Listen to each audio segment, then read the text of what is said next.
పెట్టుకొని మా గృహ కొడుకులు పెట్టుకొని, ఎందుకంటే మా ఇళ్ళగాళ్ళు అయితే మమ్మల్ని ఏమనలేదు, చాలా మంచి వాళ్ళు. ప్రసాద్ గారు అనగా భవానీ గారు అనగా మమ్మల్ని ఎప్పుడూ ప్రేమగానే చూశారు, కానీ ఇప్పుడు మా మీద ఏ విషయంలో కూడా కోపడలేదు. చాలా మంచి వాళ్ళు దొరికారు మాకు.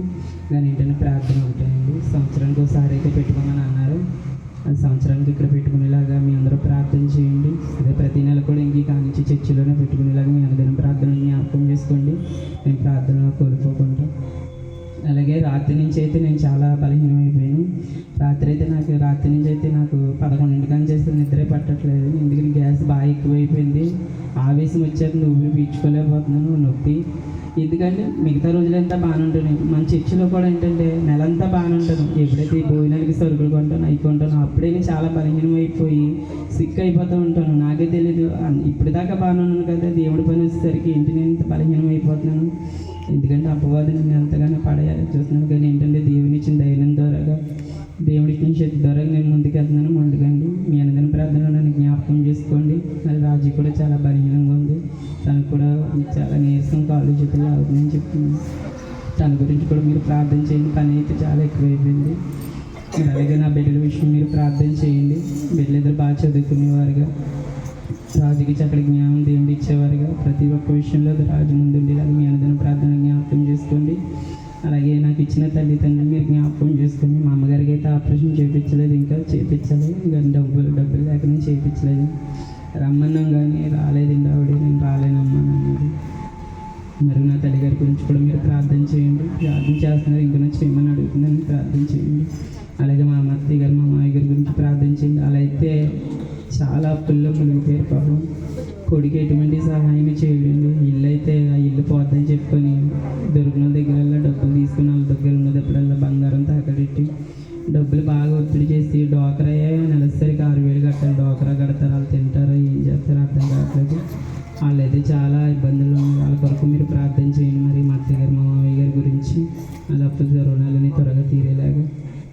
అలాగే ఈ గృహం ఖాళీ చేయడం మేము చాలా అయితే టెన్షన్ పడ్డామండి. మా ఇల్లుగల అతనికి కొంచెం వాస్తు తేడా వచ్చి కొంచెం ఇల్లు ఖాళీ చేయాలనేసరికి మేము ప్రార్థన చేసుకుంటాం, ఇంకెక్కడికి వెళ్ళకూడదు ప్రభు, ఇక్కడే ఉండాలి. మళ్ళీ ఏంటంటే అత్తమాలు వెళ్తే పిల్లలు అందరికీ ఏంటంటే ఇక్కడ అలవాటే, సొంత మేము ఉన్నా లేకపోయినా మా ఇళ్ళగల దగ్గర ఎవరిదైనా చూసుకుంటారు. పిల్లల గురించి మాకు ఎటువంటి భయం లేదు. ఆ వీధులకి ఇక్కడానికి అక్కడ 5 సంవత్సరాలు ఉన్నాయండి. ఇంకా మమ్మల్ని సొంత బంధువులుగా, మమ్మల్ని సొంత వాళ్ళ ఇల్లు వాళ్ళ మమ్మల్ని దూరం పెట్టినాం. దేవుడు ఇచ్చిన ప్రేమను బట్టి మమ్మల్ని అందరినీ చారు తీసుకొని మమ్మల్ని ఎంతగానో ప్రేమగా చూపిస్తున్నారండి. అది దేవుడు ఇచ్చిన ప్రేమనండి. దేవుడు ఎంతగానో మా పట్ల ప్రేమ చూపిస్తున్నారు. నా కొరకు ప్రార్థన చేస్తున్నాను, మా కుటుంబం కొరకు ప్రార్థన చేస్తున్నాను. దేవుడు చేసిన మేలు అనేకమైన మేలు మేము మర్చిపోయినప్పుడు కూడా దేవుడైతే మమ్మల్ని మర్చిపోలేదు. ఇంకా నా గురించి ప్రార్థన చేయండి. మరి వడ్డీలు అయితే నేను అప్పు అయితే ఎక్కువగానే ఉంటుంది, 4,50,000 అవుతుంది. అదే నాకు ఎక్కువ అనిపిస్తుందండి అప్పు. నేను ఇంత అప్పు ఉంది, ఇంత కడుతున్నానండి. రాజుకి ఎటువంటి విషయం కూడా నేను చెప్పనండి. ఎవరి దగ్గర తెస్తున్నాను, ఎంత కడుతున్నాను, ఈ విషయాలే నేను చెప్పను. ఏంటంటే తన పాపం ఉంటున్నట్టుగా ఇంట్లో అలాగే ప్రతిదంతా నేనే చూసుకుంటానండి. నేను ఏంటంటే అవతల మాట వీళ్ళ దగ్గర తీసుకుని ఆరకలాగా నేను తిరిగేస్తూ ఉంటాను అప్పు నిమిత్తం అయితే. కానీ దేవుడు మమ్మల్ని ఏనాడు కూడా ఫస్ట్ ఉంచలేదండి. దేవాది దేవుడు ప్రతి క్షణం కూడా. నాకైతే అసలు ఒక్కొక్క రోజు కూడా ఖాళీ ఉండదు. పని ఎవరికి ఉన్నా ఎవరికి లేకపోయినా సరే నాకు 360 రోజులు పని ఉంటుందండి, చేసుకోవాలి. కానీ దేవుడు నన్ను అయితే అనాదిగా చేయలేదండి. మీ అనుదిన ప్రార్థనలు మా కుటుంబాన్ని మీరు జ్ఞాపకం చేసుకోండి. మరి ఆ స్థలం అయితే అమ్ముడవుతలేదు, చాలామందికి చూపిస్తున్నాను. అవతల కాగితాలు పెట్టిన వాళ్ళకి ఏమో మళ్ళీ నెలలో పెళ్ళిండి ఆ పిల్లది, వాళ్ళేమో డబ్బులు కావాలని చాలా ఒత్తిడి చేస్తున్నారు. అంటే వాళ్ళకి ఆ సమయానికి మేము ఇవ్వాలి, అది మా తప్పే కాదనట్లేదు. మీ అనుదిన ప్రార్థనలు జ్ఞాపకం చేసుకోండి. ఆ స్థలం కూడా అమ్ముడేలాగా లేకపోతే వేరే వాళ్ళ దగ్గర పెట్టేలాగా కాగితాలు మీ అనుదిన ప్రార్థనలు జ్ఞాపకం చేసుకోండి. మీరు ప్రార్థన చేస్తున్న దేవుడు కార్యం చేయాలని నేను కోరుకుంటున్నానండి. ఏంటంటే అన్న టైంకి డబ్బులు సరిపెట్టకపోతే ఎవరికైనా బాధేనండి. మా అవసరానికి వాళ్ళు ఇచ్చారు, వాళ్ళ అవసరానికి మేము ఇవ్వలేకపోతున్నామని బాధ ఒకటి. అడిగిన వాళ్ళ దొరికిన వాళ్ళ కనిపించిన వాళ్ళు నేను అడుగుతున్నానండి. ఆ స్థలం గురించి మీరు ప్రార్థన చేయండి. అలాగే కోవిడ్ పుట్టిన డబ్బులు అయితే నాకు ఒంట్లో బాగాలేనప్పుడు నడుము మీద దెబ్బ తగిలినప్పుడు అలాగే ఇంట్లోనే పడుకుంటే 4 నెలలు కూడా 40,000 అయితే నాకు ఏజెంట్ ఇచ్చాడండి. ఇంకా నాకు 90,000 వస్తాయి. ఆ 90,000 ఇవ్వట్లేదు, నా పాస్పోర్ట్ కూడా ఇవ్వట్లేదండి. ఏ సెంటు గురించి కూడా మీరు ప్రార్థన చేయండి. నేను 90,000 కూడా వద్దంటున్నాను, కనీసం 50,000 తీసుకొని 40,000 అని ఇమ్మంటున్నాను. నన్ను చూసి అంతకుముందు ఎంతో ఒక నెల రోజులకి ఎంతో పారిపోయాడండి.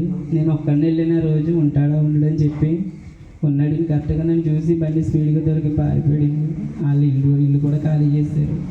మరి దేవుడే ఆయన మనసు మార్చి నా డబ్బులు, నా పాస్పోర్ట్ నా చేతికి ఇచ్చేలాగా మీ అందరి ప్రార్థన జ్ఞాపకం చేయండి. అలాగే నా బిడ్డలిద్దరి కొరకు మరి ప్రార్థన చేయండి. నా కుటుంబం కొరకు ప్రార్థన చేయండి. మాకున్న రుణాల కొరకు మీరు ప్రార్థన చేయండి. మరి అయితే మేము ఇల్లు స్థలానికి అయితే మేము అప్లికేషన్ పెట్టుకున్నామండి. ఆ ఇల్లు స్థలం కూడా త్వరగా వచ్చేలాగా మీ అందరి ప్రార్థన జ్ఞాపకం చేసుకోండి. మరి నా బలహీనం కొరకు అయితే మేము ప్రార్థన చేయమని అడుగుతున్నాను. ఏంటంటే ఇప్పుడు కూడా చాలా వాళ్ళకి తల తిప్పేస్తుంది. నాకు పాట పాడుతున్నా పాడలేనని ఆవేశం వచ్చేస్తుందండి. ఎక్కువ మాట్లాడి పొద్దున్న పనికి వెళ్ళి నేను ఎండలోనే చేశాను పరంజీ మీద. దేవుడు పని చేసుకోవడానికి చెప్తున్నది. సాయంత్రం వచ్చేసరికి ఏంటంటే తల తిప్పేస్తుంది, కరం వచ్చేస్తుంది, ఎవరితో మాట్లాడాలని గుర్తలేదు. బలహీనం అయితే చాలా ఉంటుంది. రాజీకి చెప్తే అంటే హాస్పిటల్ అంటుంది, అది అంటుంది. ఎందుకు మళ్ళీ ఎందుకు వచ్చి ఒక టెస్ట్ పోయి ఇంకో టెస్టులు చూసేసరికి ఇంకా భయం వచ్చేది. దేవుడే ముట్టి స్వస్థపరిచేలాగా మీ అందరి ప్రార్థన జ్ఞాపకం చేసుకోండి. మా కొరకు బండి అయితే చాలా పోయింది. ఆ బండి మీద వెళ్తుంది, నాకే భయం వేసేది. ఊగిపోతుంది, అటు వెళ్ళిపోతుంది, ఇటు వెళ్ళిపోతుంది. చాలా దూరం దొడ్డు పట్ల వెళ్తున్నానండి. నేను పనికి రోజుకి వెళ్ళి అవుతున్నాను. మరి దేవుడే నడిపిస్తున్నాడండి ఆ బండితోటి.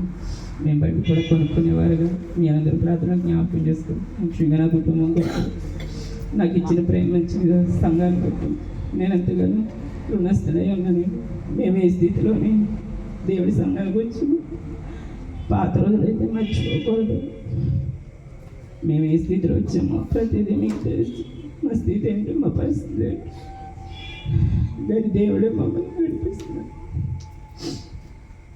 మీ అందరి ప్రార్థన జ్ఞాపకం చేసుకోండి. మా కుటుంబం కొరకు ఎటు తొట్టిల్లు పోకుండా దేవుళ్ళని స్థిరత్వంగా మేము ఇలాగ మీ అందరి ప్రార్థన జ్ఞాపకం చేసుకోండి. ఈ శని శక్తిని దేవుడు దీవించి ఆశీర్వదించండి.